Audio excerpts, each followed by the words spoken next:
Question number 5. Describe the locus of vertices of all isosceles triangles having BC as a fixed base. So there are few things we need to understand before we start this question.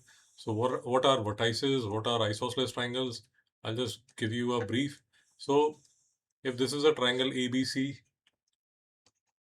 then these points A, B, C are called the vertex, and the singular is vertex, the plural is vertices. So that's the first thing. Isosceles triangle, any two sides are equal.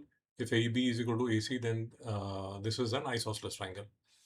Now, in the question, they are asking us the locus of the vertices of an isosceles triangle having BC as a fixed base. So the base is the same.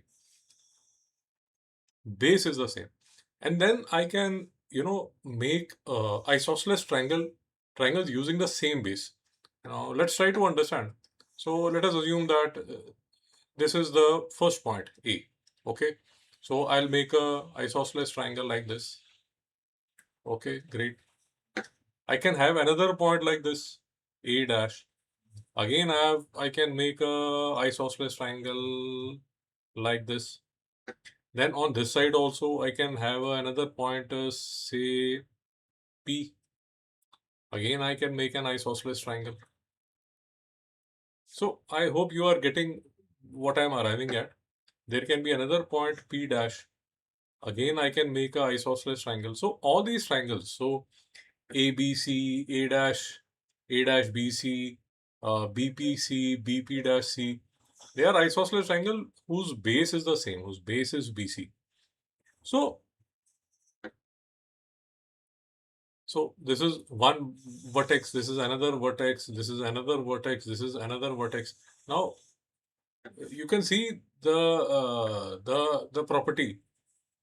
The property is that all these vertices, they lie on this line, and this line is the perpendicular bisector of the line BC.